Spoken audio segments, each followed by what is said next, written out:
আমরা এখানে 50 বছর থেকেই বসবাস করি। আমরা এখানে কোনো ঝঞ্ঝাট করি না কারোর সাথে, কিন্তু হট করিয়া জমা জমির ব্যাপারটা নিয়ে আমরা বলছি যদি আপনারা জমা জমি পান তাহলে আমরা কাগজপাতিতে পাইলে আমরা ছাড়ি দেব। সেটা না করিয়া সাল্লিশের মাধ্যমে কালকে সাল্লিশ হয়েছে এক জায়গায়, এখানে আসিয়া হুড় করিয়া বাড়ি ঘর ভাঙিয়ে তার জিনিসপত্র যা আছে সমস্ত নিয়ে গেছে। আমরা প্রশাসনের মাধ্যমে এটা সুষ্ঠু বিচার চাই, আপনাদের কাছে এটা হলো কথা। এখানে ভাঙচুর করা হয়েছে, লুটপাট করা হয়েছে। আমার কুরবানি দেওয়ার জন্য 1,20,000 টাকা ছিল, আমার বইয়ের স্বর্ণ অলংকার বাবদ ছিল। ঘর বাড়ি দেখতেছেন, আর ওনারা একবারেই মনে করেন যে খুব মারধর করছে আমাদের বাড়িতে। বিচার বসছিল, সালিশের মধ্যে কেঁচা লাগিয়ে দিছিল, লাগিয়ে দেওয়ার পর থেকে ওখান থেকে ওরা সবাই আসিয়ে গাছলা ঘর বাড়ি সব টাটি টেপেরা ভাঙি টাঙি থুয়ে গেছে একবার।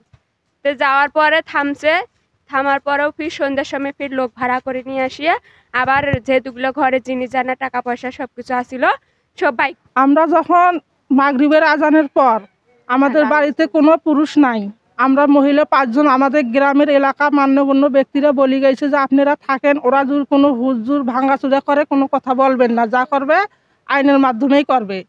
তা আমরা তো যখন ওরা লাঠি ছোড়া চাইনিজ কুড়েল দাও নিয়ে আসছে আমাদের বাসায়, তখন আমরা ওগুলো দেখি পেছন পাশে পিছিয়ে গেছে, আবার সামনে আগাছে, ওরা আমাদের গলায় ছুরি ধরছিল, আবার বলে বেশি ডিস্টার্ব করলে তোমাদের ছোড়া মারবো আমরা।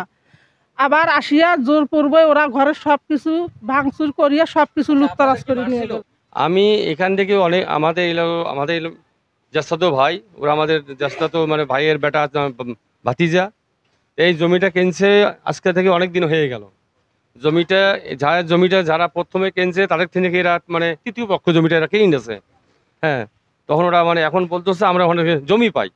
আমরা বলি ঠিক আছে, আপনারা যদি জমি পান তাহলে আপনারা কাগজপাতি প্লেস করবেন। 2 পাশে যারা মোটামুটি লোক ভালো জানে, কাগজপাতি যারা জানেওয়ালা লোক যারা জানে তাদের মাধ্যমে এটা আমরা মানে সলিউশন নেবো। যদি জমি পান আমরা জমি দিয়ে দেবো, আর জমি যদি না পান তো কোনো মানে কথা নাই। এর মধ্যে একটা প্রথম সালিশ হয়ে গেছে, হওয়ার পর পরবর্তী একটা সালিশে টালছে মানে গতকাল।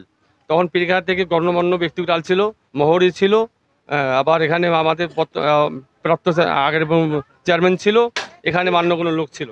এখানে আলাদা সালিশ চলছে।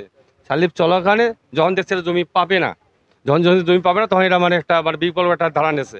নেওয়ার পরে এরা হুট করে আসিয়ে দেখে মানে বাড়ি ঘর মানে ভাঙা শুরু করছে। আমরা তখন ওই চড়াই দিবে দিয়েছি, ভাত চড়াই দিই নাই। ভাত চড়াই দেওয়ার পর দেখি ওইখানে চিকড়ি ওইখানে থাকতে আসি একেবারে সব গাছরা কাঠি দিয়ে কাঠিতে মারামারি শুরু করছে। আমি ওখানে দরজায় দাঁড়াছি, তোর বাবার জমি এখানে, তুই এখানে দাঁড়াচ্ছিস, বাড়াও এখান থেকে, বাড়াও, এইভাবে বাড়াও।